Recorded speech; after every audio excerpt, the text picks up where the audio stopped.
ओम शांति। आज 16 जून 2024 है। आज की अव्यक्त मुरली में बाबा ने विशेष 2 बातों पर हाईलाइट किया कि बाबा हमारा कंपेनियन है और हम सदा बाबा की कंपनी में रहते हैं। कंपनी और कंपेनियन ये दोनों तभी सार्थक होंगे जब हम बाबा के याद में रहेंगे। बाबा स्थूल में तो हमारे साथ नहीं है, तो ये कंपेनियन उतना ही बनते हैं बाबा जितनी हम बाबा की याद में रहते हैं, और तभी हम बाबा की कंपनी महसूस कर सकते हैं। तो इसी याद को निरंतर बनाए रखने के लिए, कर्म योगी बनने के लिए, आइए सुनते हैं आज के बाबा के अव्यक्त इशारे। कर्मयोगी आत्मा सदा साक्षी दृष्टा बन कर्म करने के कारण किसी भी कर्म के बंधन में कर्म बंधनी आत्मा नहीं बन सकती। कर्म का फल श्रेष्ठ होने के कारण कर्म संबंध में आते हैं, बंधन में नहीं। सदा कर्म करते हुए भी न्यारे और बाप के प्यारे अनुभव करते हैं। ऐसी न्यारी और प्यारी आत्माएं अभी भी अनेक आत्माओं के सामने दृष्टांत अर्थात एग्जाम्पल बनती हैं। उन्हें देखकर अनेक आत्माएं स्वतः कर्मयोगी बन जाती हैं। आज बाबा ने कर्मयोगी बनने के लिए जो प्रैक्टिस करने के लिए हमें कहा है, वो है साक्षी दृष्टा।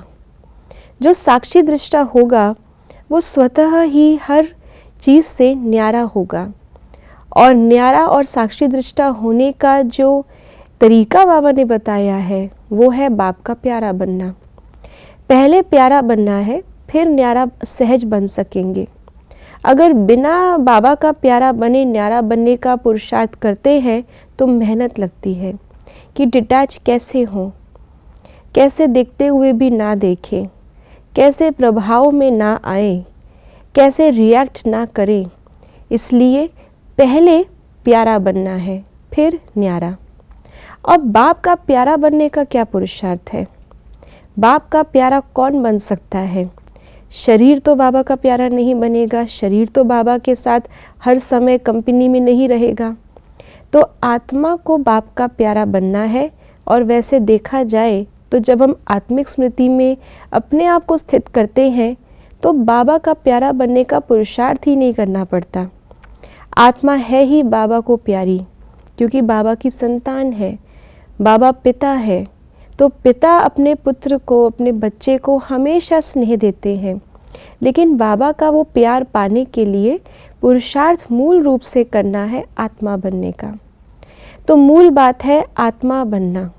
आत्मा बनेंगे तो बाबा का प्यार भी मिलेगा, उससे सहज न्यारे बन सकेंगे, और न्यारी अवस्था में ही हम साक्षी दृष्टा होकर के कर्मयोगी बन सकते हैं। आज और एक बाबा ने बात कही। बाबा ने कहा कि श्रेष्ठ बनकर के हमें संबंध में आना है, बंधन में नहीं। वास्तव में बाबा श्रेष्ठ को श्री भी कहते हैं।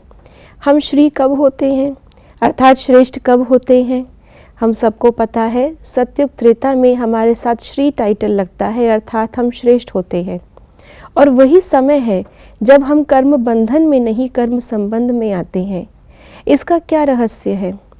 वास्तव में श्रेष्ठ अवस्था अर्थात आत्म अभिमानी अवस्था, जिसमें हम आत्मिक गुणों के आधार पर संबंध में आ रहे हैं, इसलिए बंधन में नहीं है, इसीलिए श्री है। तो जैसे जैसे हम आत्म अभिमानी बनते जाएंगे, बाप का प्यारा ही नहीं, कर्म योगी ही नहीं, हम श्रेष्ठ भी बनते जाएंगे, और हमारे कर्म बंधन कर्म संबंध में गुणों के आधार पर कन्वर्ट होते जाएंगे। ओम शांति।